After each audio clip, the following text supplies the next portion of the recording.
Alright, so I just spent the last 10 minutes talking to these two slabs of wood here because the camera wasn't recording. So, but anyways, this is where we're at.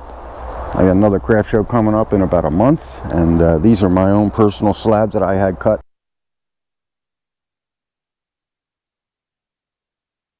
$120 years old, big old silver maple. These are the two slabs right here. I'm not crazy for this one right here. I kind of like this one underneath that was behind it. So we're going to cut this thing right down the center here. And then this will be the inside. I'm going to call this a stream table, not necessarily a river table, because it's going to be kind of skinny on the inside. But it's going to have all kinds of rocks and pebbles, maybe a little whitewater rapids going on in there. These have been sitting here for 3 years, so the tarp is pretty tattered. But we're going to throw this girl right up here on the table. She's about 3 inches thick right now. And I'll bring it back in and we're going to cut her right in half.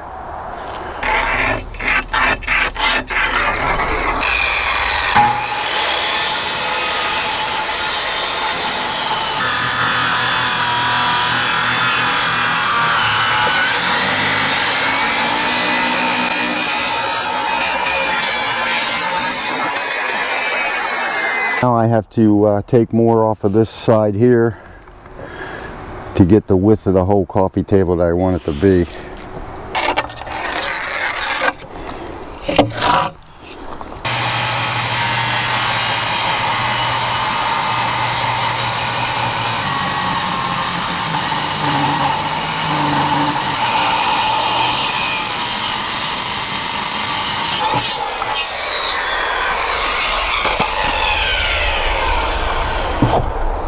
It's a nice timber.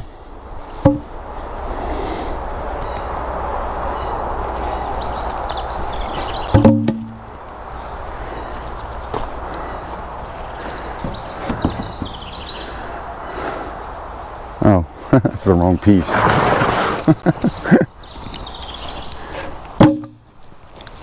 Oopsie.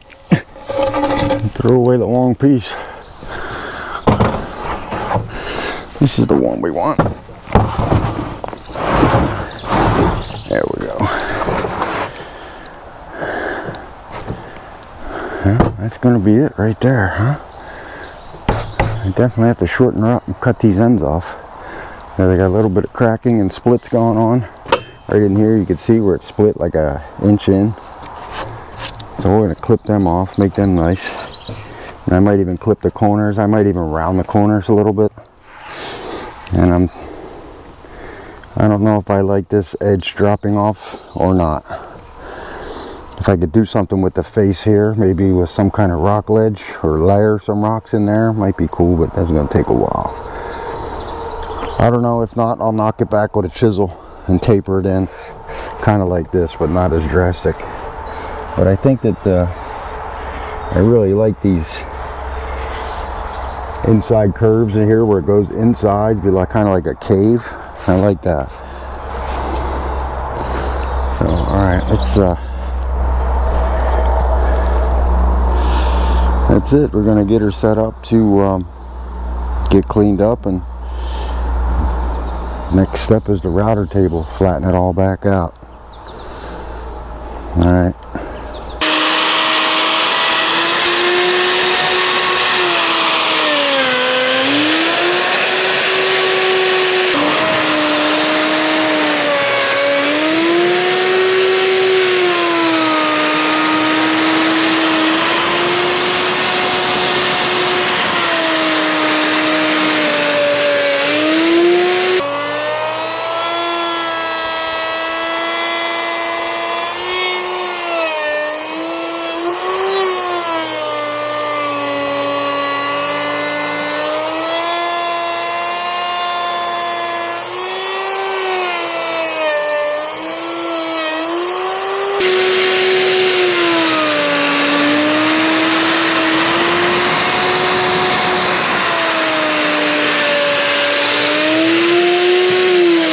Alright guys, so I already took one pass off, and you know, it's been a couple years since I worked on these pieces of these slab woods that I have here, and I've forgotten just how beautiful they are.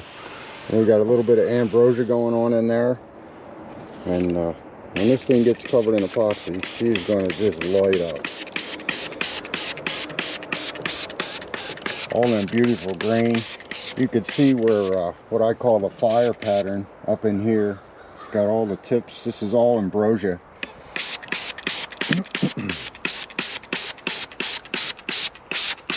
This thing is going to be awesome. If you're not familiar with what ambrosia is, it is a beetle that penetrates the tree, and then the tree tries to compensate for the invasion by making these patterns. You can see in every one of these patterns there's a little exit hole in where the beetle took off after he was done hibernating or whatever it is that they do. But every one of them, there's little holes where they left the premises. Pretty cool. But that's what it's going to look like right there, with a big stream going right down the middle. All different colors. Might even put a little camping scene in there.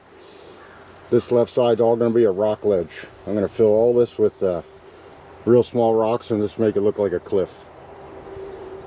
So let me get started with the router. I got a lot of work, but this is going to be the top right here. Alrighty.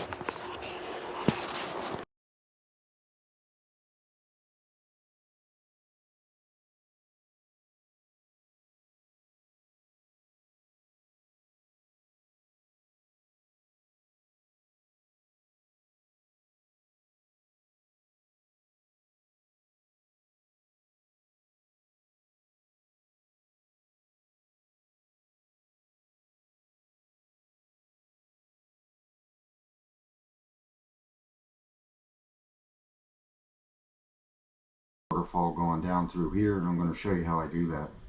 So you have to mix your epoxy and let it sit for at least a half hour so it tightens up a little bit and doesn't get too fluid. And then we're going to just start from one end of the waterfall to the other, pouring it this way so it flows downward. And then depending on how big your waterfall is, with a toothpick, you have the white, and then you just make little dabs right where she starts to go over the edge, just like that.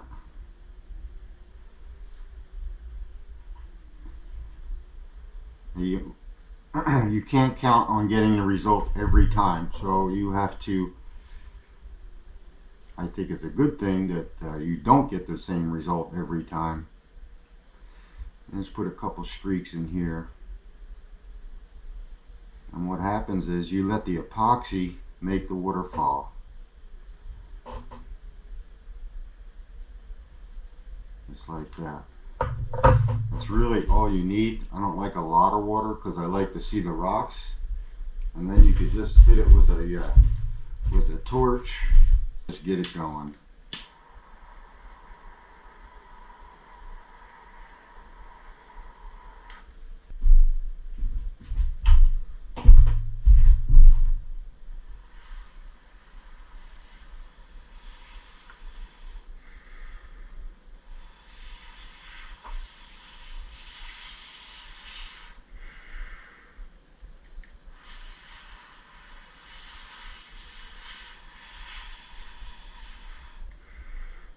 And as you can see, it gives it quite the effect because as it pools down into the main stream, it does its own thing, which is kind of cool. And you can swirl it around if you like.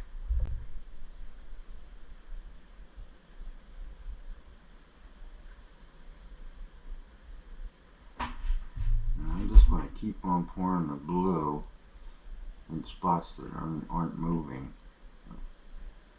Just the tiniest bit. Right here.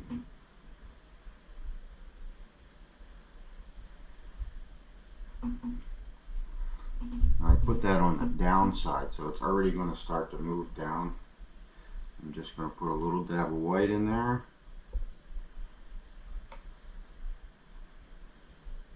And you can see just how nice it moves through there, and you get all these great streaks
Okay, I hope you enjoyed this little tutorial on how I make waterfalls.